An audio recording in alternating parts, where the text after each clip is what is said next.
Your faces there. Questions for Coach? Just when you took this job, I mean, how anxious were you and excited to get this opportunity to come to Nebraska? Oh my gosh, like just being back around Coach. So I went 12, 13 weeks without him, without Coop, T. Knight. Those are my guys. So once I got to be back around him, I was like, let's freaking roll. Garret, what's the first month or so been like for you to, get settled here, get back into the state of Texas, do some recruiting? Can you just kind of capture for us what these days have been like? Drinking out of a fire hose a little bit, if you can kind of picture that. No, it's been like the most rewarding part is being back around the high school coaches. I got to see Claude Mathis, Scott Stewart, Hank Carter, dear friends of mine, mentors of mine. You guys saw like a tweet I put out about a week ago about high school coaches are my heroes. Well, that's true. I believe in high school football. I believe in the high school experience. Garret, what did you get out of the experience with Carolina? Just how much did that help you the last couple of years and dealing with pro athletes and how that can help you moving forward? Right, yes, sir. Well, what was awesome was I dealt with guys that were a lot older than me. One of the dudes I coached was Andre Roberts, who he made league minimum, which, league minimum's a lot of money, but he also owned 9 Zaxby's. So that was like a part-time gig for him. But no, seriously, I was around the best of the best, like DJ Moore, Baker Mayfield, Laviska Chenault, who I actually played with or played against in high school. I was on the phone with DJ this morning and got to say hello to his 2-year-old daughter, who, if you guys get a chance, go look her up on Instagram. She's 2 going on 25. But no, I loved every bit of being in Carolina. Hey Garret, Lauren Michaelson, Cheerleading News here in Lincoln. What are some of the conversations been like with your dad throughout this transition? A lot. Yeah, so I call him about every night. Just, ask him for help. He's his best recruiter. I tell that to everybody. You see him, he goes out on the road by himself, which, there's a lot of respect behind that. And I'm just always like trying to get his evaluation of me. Am I doing enough? Am I doing the right things? And that's what's so cool about me is like I'm the son of a coach, so I spent 18 years with the best coach I know. We were under the same roof, you know that, Max. You know how close him and I are, but so like I'll ask him about recruiting, but mainly he just keeps going, talk to your players, talk to their players' parents. If you guys were down there 10 minutes ago, there were 6 guys in my room just hanging out, and I was like, hey guys, I got honey buns, I got Pop-Tarts, come on, come get one, just sit there, hang out with me as I'm freaking watching tape and doing all that. What's it been like for you to get to know those guys, to get to meet those guys, and how do you deal with the dynamic of being the same age as your players, or a little bit older, maybe in some cases Right. even a little bit younger? What's your approach to to just tackling that situation?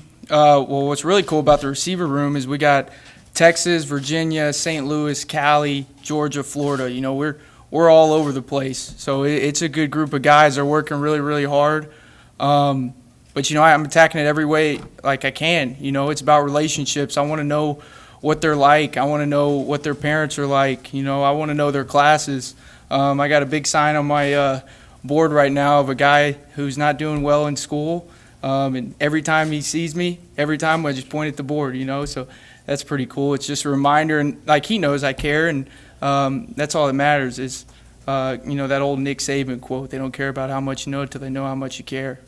Andy Kennedy from KETV. Some people making a big deal about how young you are to be in your position, but how can that benefit you and work as an advantage, and how would you respond to those so that age is just a number? Yes, sir. Well, I got really lucky being around the people I've been around. You talk about Joe Brady, Ben McAdoo, James Campen, Matt Lombardi, Mike Sarabo, guys that really poured into me, taught me from a young age of how to coach, how to treat people. Obviously, my dad and Coach Rule being the 2 biggest influences on me. So, yeah, I'm probably a little bit ahead of the curveball being, younger, but, like I said, we're just going at it. Garret, being in high school at Cedar Hill, did you know you probably always wanted to get in coaching? Yes, sir. So in second grade, I knew I probably wouldn't be too much of a football player, and I was going right into coaching. So everything I did, I was third, fourth grade. I'd sleep in the office with my dad. You know how that goes. And I grew up on we did mat drills on Wednesday. I grew up playing on a wrestling mat. That was my playground. So. Coach, how did you approach your time at Baylor? I mean, you sat in the quarterback room and kind of got to learn firsthand there. What did you learn there that you can kind of adapt here? Yes, sir. So what's awesome is a lot of what we're going to do on offense, there's carryover with everywhere I've been. And luckily, our OC, Coach Satt, obviously Coach Rule was there. And then Coach Satt was in Carolina, and then he went to South Carolina, obviously, and did really good things. So, right now we're speaking in tongues, kind of, to probably some of the other people in the room. But to us, it all makes sense. We're pulling from all these offenses, and the verbiage, it hits our brain. So that's what's really been helpful.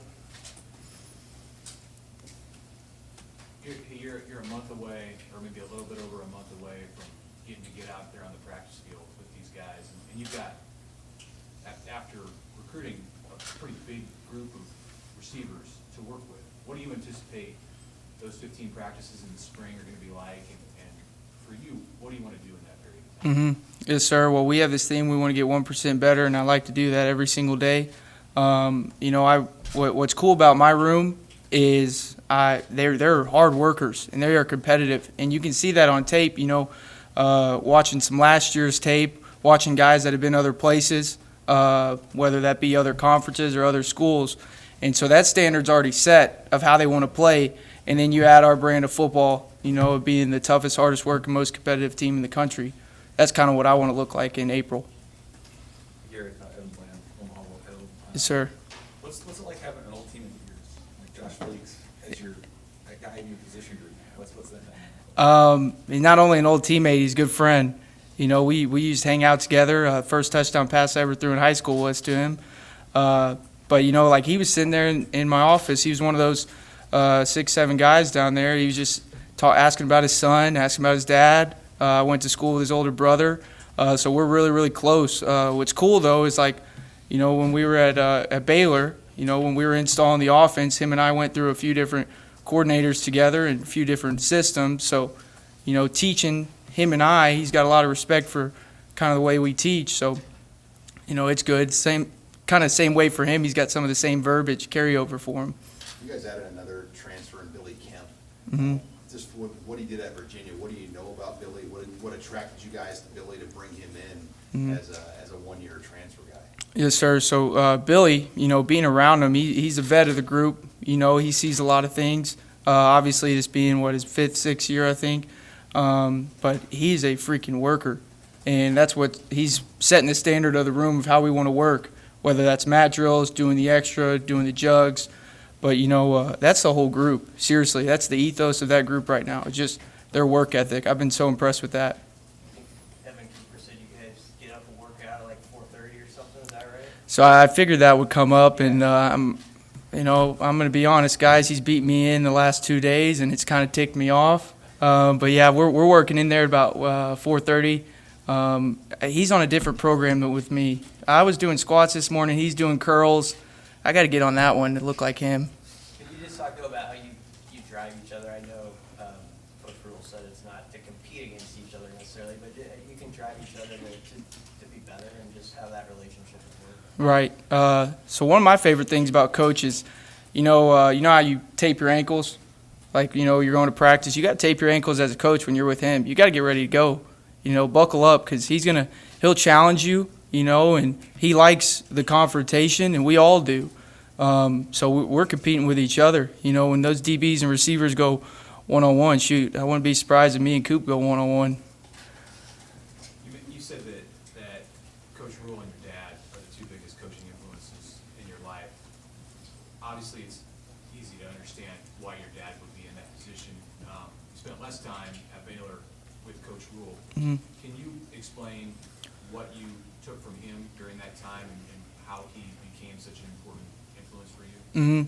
Mm-hmm. So the first time I met Coach, he came, spent the night over. Him and my dad were recruiting Dallas. I stayed up all night just trying to meet this guy. I've heard so much about him. But seriously, we have a process, and I believe in our process because I was a part of it. I saw it work. I trust it. You'll see us say trust the process, OOU, all that stuff. But everything I do, the way I talk, walk, act, that's Coach Rule's DNA in reality. Questions, guys? Coach, what does the OOU mean, one of us, what does that mean to you? It's just a select group, right? You kind of lay down for the brand, right? So we got a lot of guys that have had a lot of opportunities to go elsewhere, but like this is where they want to be. They want to be around this family.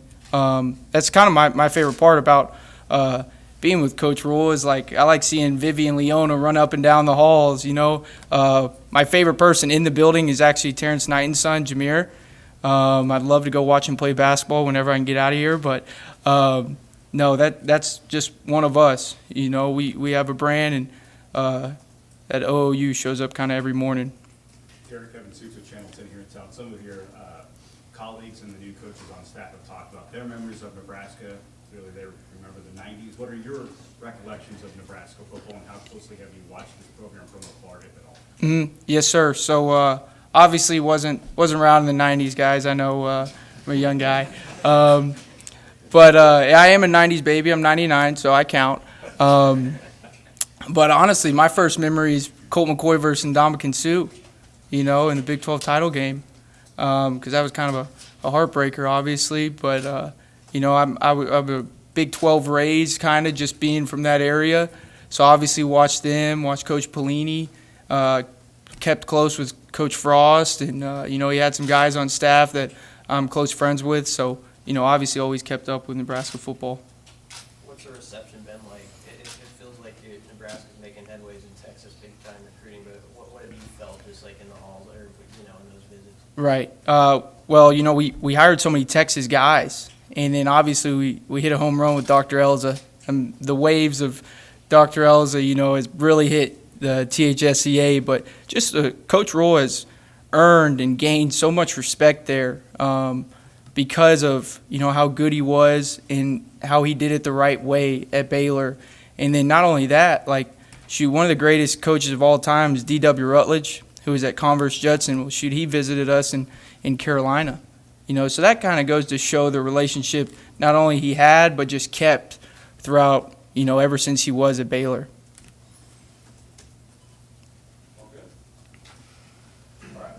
All righty. Thank y'all.